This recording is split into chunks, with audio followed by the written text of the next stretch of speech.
open the soft leather. There were 3 $1 bills inside. I thought about what my teacher had said about taking stuff that wasn't yours, but then I thought about how much my shoes hurt my feet, so I took the money, tossed the wallet where I'd found it, and ran. I shut the door to my room and moved quickly to the dresser. I kept my money hidden there. Cash I found lying around the house. My hand curled around the crinkled bills tucked behind my socks. I added them up with the money from the wallet. Total, I had $8. Maybe that would be enough for shoes and a new shirt. I could just wipe off my pants real good. Kids might not notice how old they were if I did that. This plan felt like a good one. I actually smiled a little, and I never did that. Not here. Keeping quiet, I snuck out the window instead of using the front door, worried I'd get caught, and ran as fast as I could down the street. The closest store was a Payless Shoes. I walked inside and looked at what they had, picking out my favorite pair. They were all black with red stripes. I thought they looked so cool. I took them up to the front where the woman was standing behind a tall counter, slid my box up beside the register, and dug my money out of my pocket. I flattened out the bills and handed them over. The woman looked at the money, then at the shoes, and then back down at me. She was wearing a strange look, like she was a little sad about something. I didn't understand why. I was buying new shoes. That wasn't sad. This isn't enough money, sweetheart," she said, placing the bills down on the counter and sliding them closer to me.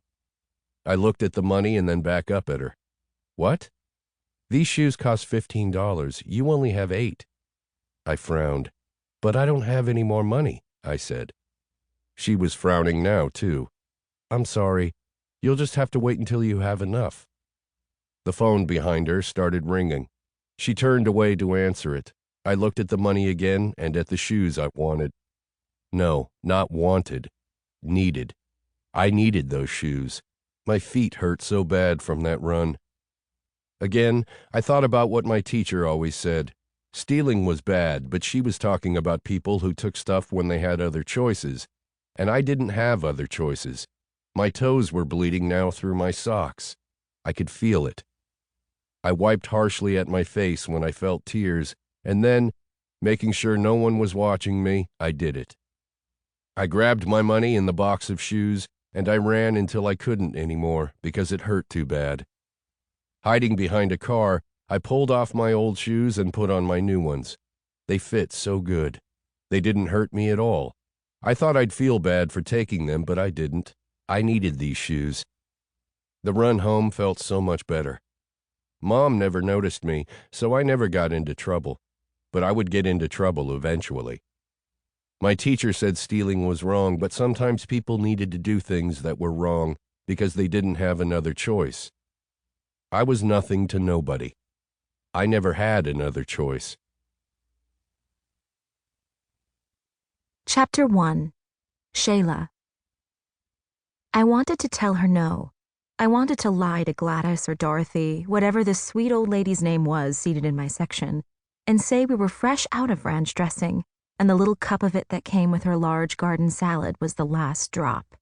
If I didn't and obliged her request, it would mean walking back over to the kitchen window I avoided like the plague, and speaking to him. Sean Stitch Molina, the keeper of the dressings, the cook at Whitecap's restaurant. He hoarded the ranch back there, and the only way to get more of it was with words. And we didn't do words anymore, not as of 8 months ago. So instead of doing my job as a waitress, I contemplated the dishonest route, which could very well get me fired.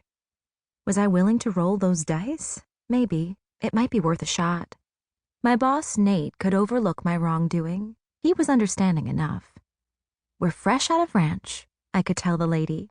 "And all the other dressings for that matter. I am so sorry. Could I maybe get you another refill? Or something else not located in the kitchen?" I thought on this plan. It could work. Maybe she would believe me. Or maybe she would rethink her request and decide she no longer needed more dressing. Help a fellow woman out here, Millie. Christ. "I just need a little bit more," the lady requested with a gentle smile. "Would you be a dear? I won't trouble you for anything else, I promise." "Of course,"